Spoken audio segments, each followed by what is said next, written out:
एक दिन सदाशिव यानी काल ब्रह्म ने दुधारू भैंस का रूप बनाया।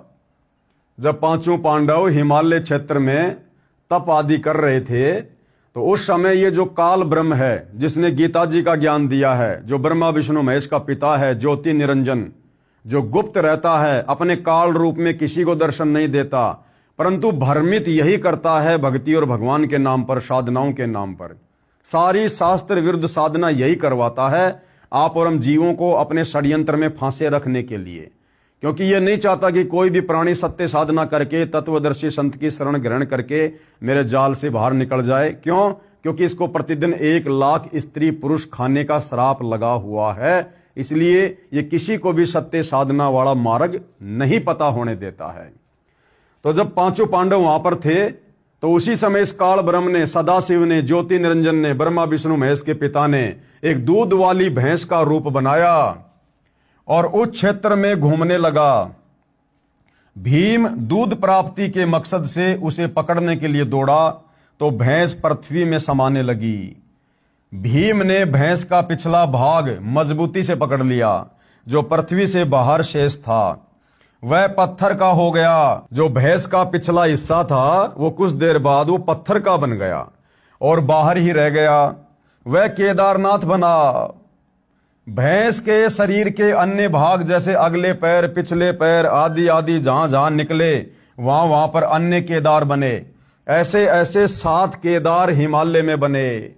उस भैंस का सिर वाला भाग काठमांडू में निकला, जिसको पशुपति कहा गया। उसके ऊपर मंदिर बना दिया गया। उस भैंस के पिछले भाग पर तथा अन्य अंग जहां जहां निकले उनको केदार नाम देकर यादगार बना दी गई थी कि यह पौराणिक घटना सत्य है, ये साक्षी है। सब मंदिर किसी न किसी कथा के साक्षी हैं, परंतु पूजा करना गलत है।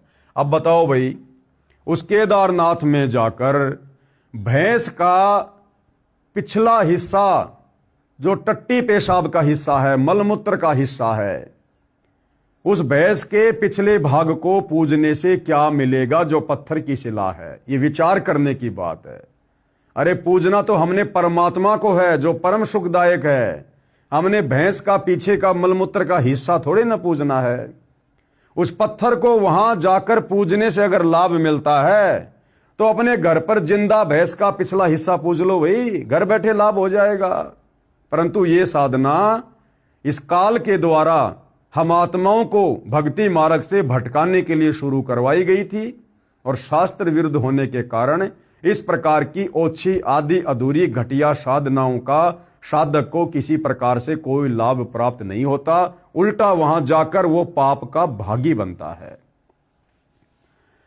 उसके बाद क्या कह रहे हैं गुरुदेव? लगभग 100 वर्ष पहले केदारनाथ पर अधिक वर्षा के कारण दलदल अधिक हो गई थी।